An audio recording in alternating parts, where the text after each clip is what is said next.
Sir नमस्कार. नमस्कार. आपलं पूर्ण नाव आणि पत्ता सांगा. युवराज पंजाब वागिनकर, मुक्काम पोस्ट, नारा, तालुका, कारंजा, जिल्हा वर्धा. वर्धा. बरोबर. हा कपाशीचा प्लॉट आहे. हा. किती एकरचा पट्टा आहे सर? हा 2 एकरचा. 2 एकरचा आहे ना. एकदम जबरदस्त असा हा प्लॉट आहे. क्वालिटी दमदार आहे सर. तर इथे धन्वंतरीचं कोणतं औषध वापरलं आपण? RPS 76 आणि बिजोरिच हे बीज प्रक्रियेसाठी वापरलं आहे. तर काय रिझल्ट जाणवला तुम्हाला RPS आणि बिजोरिचचा? त्याचं जे उगवण शक्ती आहे, जर्मिनेशन चांगलं आहे. बरोबर आहे. याच्यानंतर तुम्ही RPS 76 फवारणीसाठी वापरलं का? फवारणीसाठी एक फवारणी दिली. एक फवारा दिला तुम्ही ना. 15-20 दिवसांनी. बरं, त्या फवाऱ्याचा तुम्हाला काय रिझल्ट जाणवला सर? लवकर झाडाची ग्रोथ चांगली झाली आणि झाडची क्वालिटी पण चांगली आहे. हा. तुम्हाला फुलं पाते कैऱ्या कशा वाटत आहे याच्यामध्ये? चांगली आहे. भरपूर प्रमाणात आहे ना. हे बघा,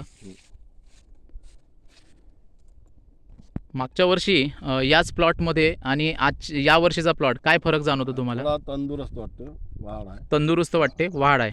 ॲव्हरेजमध्ये फरक पडेल का? हो, पडू शकते. पडू शकते, मालाची- कारण मालाचं एवढंही माल बघा, पकडला. माल भरपूर लागलेला आहे ना. म्हणजे हो, average आला. ॲव्हरेज आला.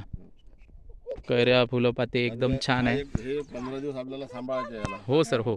माल क्लिअर आहे. तर धन्वंतरीच्या औषधावर RPS 76 आणि इतर प्रॉडक्टवर आपला विश्वास बसला सर? हा, बसला. बसला.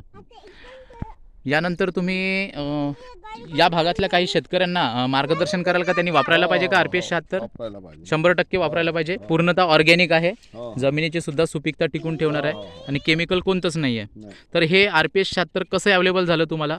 आता ते आमचे चंदूभाऊ चंदूभाऊच्या माध्यमातून चंदूभाऊ काळभूत हा हा हा. यांच्या माध्यमातून तुम्हाला अवेलेबल झालं. बढिया सर. यावर्षी तुम्ही कोणत्या पिकासाठी हे वापरणार आहात? चण्याला चण्याला पूर्णपणे चण्याला.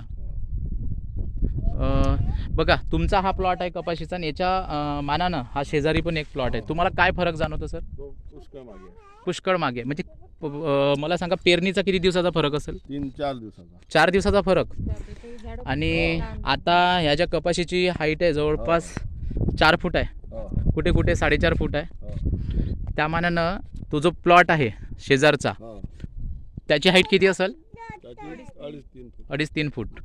म्हणजे धन्वंतरीच्या औषधावर आपला विश्वास बसला 100%. धन्यवाद सर.